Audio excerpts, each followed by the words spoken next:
Let's get her started. Off we go to our first station. So we're doing our sensory trail, and what we've done is we've based it all on animals that you would find around here. So our first stop then is this lovely owl. When I've got a group of kids in front of me, I just ask them, what's kind of the first thing that you notice about this fella? The eyes. So the eyes. So the eyes of an owl are pretty incredible. So we're going to try to use our owl eyes on this next two activities that we have to do. So the first one that we've done is we've hidden some creatures along this next section of trail. We've hidden them on the right and the left. We've hidden them up high, down low. You're going to walk quietly, looking around, and you're only going to count the animals. So the biggest trouble for little kids is that they want to run over and grab them, or they want to point at them and show everybody else where they are. But if you can get them walking through and just counting them, it's a minor miracle, but it is really fun. The trick for this one is to set the pace yourself, because if you don't, they're just going to run to the end of the trail. If you walk right in front of them, it just slows them down. All right, Tracy, how many did you see? One? Okay, that's good. Heather, how many did you see? Nice. Four's excellent. Four's excellent. All right, so what I do with the class is I get them to put their feet together to make a circle. So if you put your foot next to the person beside you, and I go 3, 2, 1, jump those feet in. Great, and now I've got a beautiful circle. We can all see each other, and I'm facing the sun, so your guys aren't squinting. Kind of perfect. All right, so we had everywhere from 1 all the way up to 6, if you can believe it. But I put 7 creatures out there. What's your one, Tracy? Tracy saw a snake. I'm glad. And what's another one? Bug. Bumblebee. There is a scorpion on a branch. There is a little tiny scorpion. Didn't see him. Imagine. He's like this big, that's why. Really what I'm trying to do with this activity is just to get kids to look around. Put something high so that they have to look up. So the owl is there. Yeah, the chickadee's over there. And then come on up here in the sun. Good, and we'll form our quick little circle again. Kids get so quick at this. 3, 2, 1. I know. At this point, I would talk about which ones were easiest to see. The butterfly was super easy. He's blue and he's sitting on a white bridge. So then which ones were the hardest to see? Didn't see it even the first time through. Scorpion. So it was tiny, first of all, and you weren't expecting to look for tiny things. So there's lots of tiny things out there that we could see though in nature. And then the other one was the color. So it was black, it was sitting on a brownish black branch, and what do we call that? Camouflage. So that leads right into the whole idea of camouflage. And if you were an animal, why would you want to be camouflaged? That's what I ask them, and they come up with really great answers. So what I've noticed after I do that activity is the next little section of trail that I walk along, I can't even believe how many things the kids will find. So just by activating sort of that sense of, or that vision, they start looking around and they start pointing things out and asking me about them. It's amazing what that one little activity will do. So the next thing we're going to do is use those owl eyes that we've now developed, and we're going to go on a winter signs animal bingo right around this area. It's on our clipboard, and we have got sights, sounds, homes, food, tracks, and droppings. It's always fun to talk to kids about droppings. They realize they're looking for poop out in the woods. They think that's hilarious. When I hand this out to kids, it's not that I want them to find every single thing on there. It's really that I just want them to look around. I thought we could use this area that's right around us. And for those of you who are worried about losing little kids in the forest, setting up boundaries, telling them how far they can go, telling them that they have to see you. Okay, you can go, but make sure you can always see me from wherever you are. You take them out for a small amount of time, you build, and then you set up parameters. You do a very short activity and you bring them back and you said, did that go well? And that builds your comfort, and then it builds their comfort. and then it just gets to the point where they know the rules. So normally I would give kids as long as they wanted to have to do this activity. There are some pretty cool tracks up there. Oh, and I had those tracking sheets I was going to give you. Some of them are just so complicated, but we found this one. I kind of love this. Is that not amazing? I know, I really love this one. So I think I'm going to head out and I'm going to be looking for some tracks. We'll see what we find. Here we go. Well, definitely got human and dog tracks. So we're going to look for something a little more wild. Look at this. 1, 2, 1, 2. Let's see if we can find a match. Looks like it matches the rabbit. So it's a great way just to get kids slowing down and looking and trying to keep it not as competitive as possible. All right, so at this point we'd have a big conversation about all the things that they found out there, which would be very, very fun. Before you set out is really the best time to tell them the call that you're going to use to get them back. Because at Warsaw I always had this crow call, so I would use this crow call. It was pretty loud, and it was... I use the deer collar, and if anyone's worked with me, the kids know it. And they go, I kind of remember what to do, but it's basically putting the deer ears on, stop, look, and listen. So I use that one. And then I also use, oh, oh, oh! And then they can come in, because that's loud. And I like that it's specific to outside. Something that's specific to your time outside that makes it special. I didn't want to use a whistle to call them back in, so I definitely saved it for when they were out playing a very large game with very big boundaries and they couldn't hear my voice or my whistle or my crow call. Then I would use that whistle very rarely, I think, or in an emergency. If I needed to get them back quickly, they knew if they heard 3 loud whistles, they were to come back right away. But I can also whistle. So that gets their attention. Let's go do our next thing. These are nature cameras. They only take pictures of nature. They do not take pictures of things that are human-made.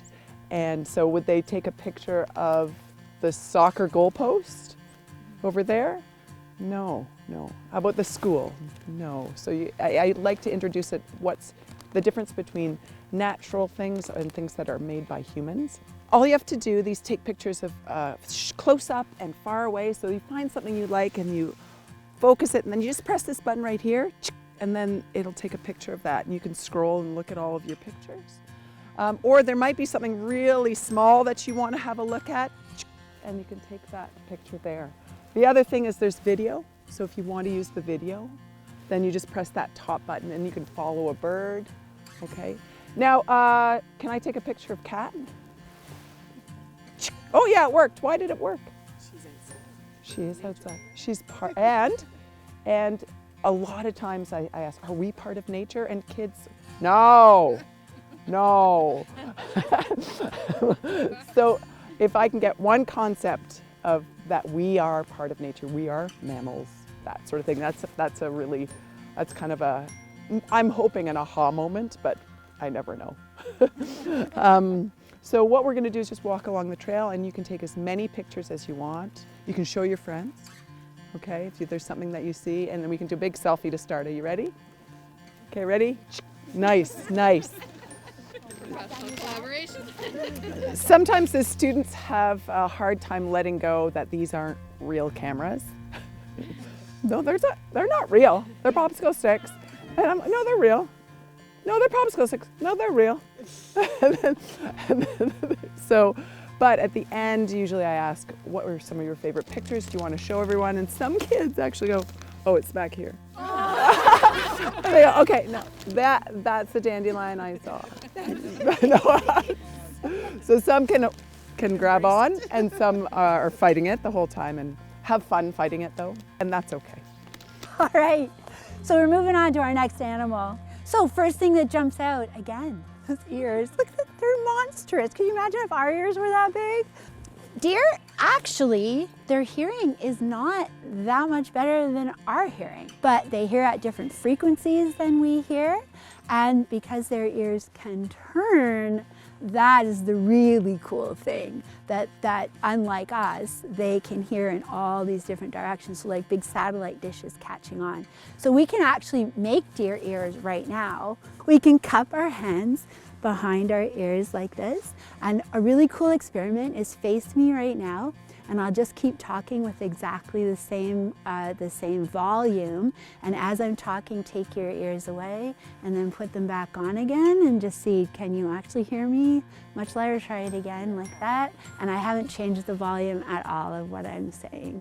So that's pretty cool, right? I love that. Kids, getting them to be quiet, as you all know, is a very difficult thing. But this activity gives you a moment of quiet. And depending on your group, you can start with 30 seconds of doing this, and you can try it again and again and again until you build that. And I've had classes say, I want longer. The whole idea of this activity is everyone finds a spot, okay? You can lie under a tree, you can stand, you can sit. Close your eyes, or you can keep them open, but sometimes when you close your eyes, you hear better. You put your hands up or in front of you, but within your mitts, for every sound that you hear, you're going to start with a fist.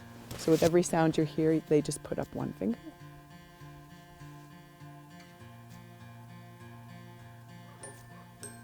Okay, that might be the same sound. So I might not do that.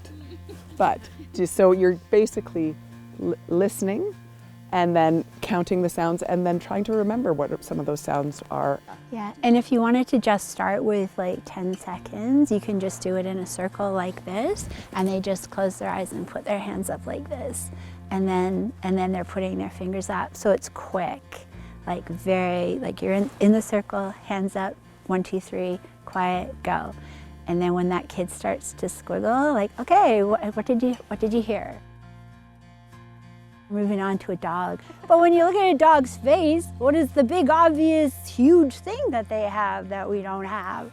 Their noses. Again, could you imagine if our noses looked like that? And how well we could smell? So we're gonna use our dog noses. We've got a fun activity. When I do this activity, I dress up as a frog. But you do not have to dress up as a frog.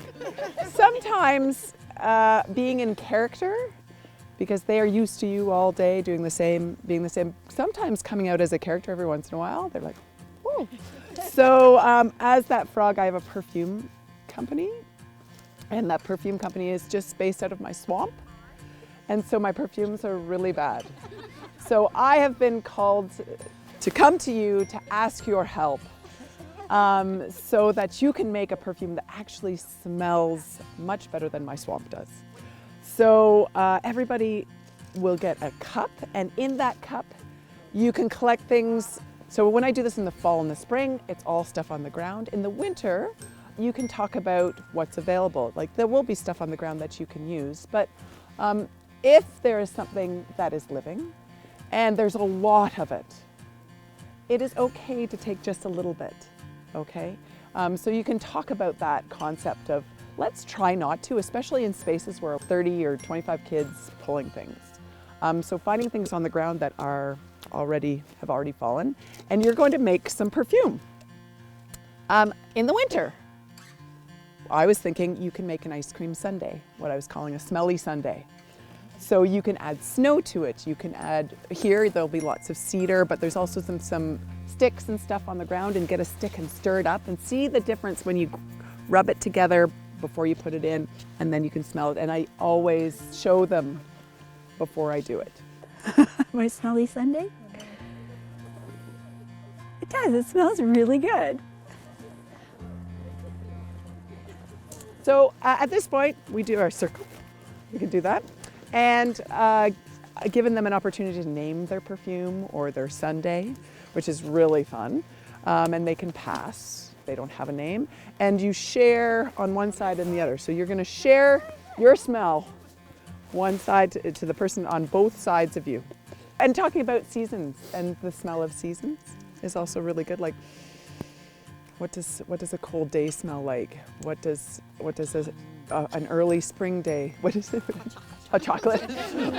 What does fall smell like? Excellent. Everyone cheers and up it. I learned some pretty amazing things just this morning. Do you know that raccoons actually have some way of smelling through their hands? Oh, wow. Like, that is the weirdest thing that I learned this morning. 2/3 of their frontal cortex is all taken up with the tactile sense.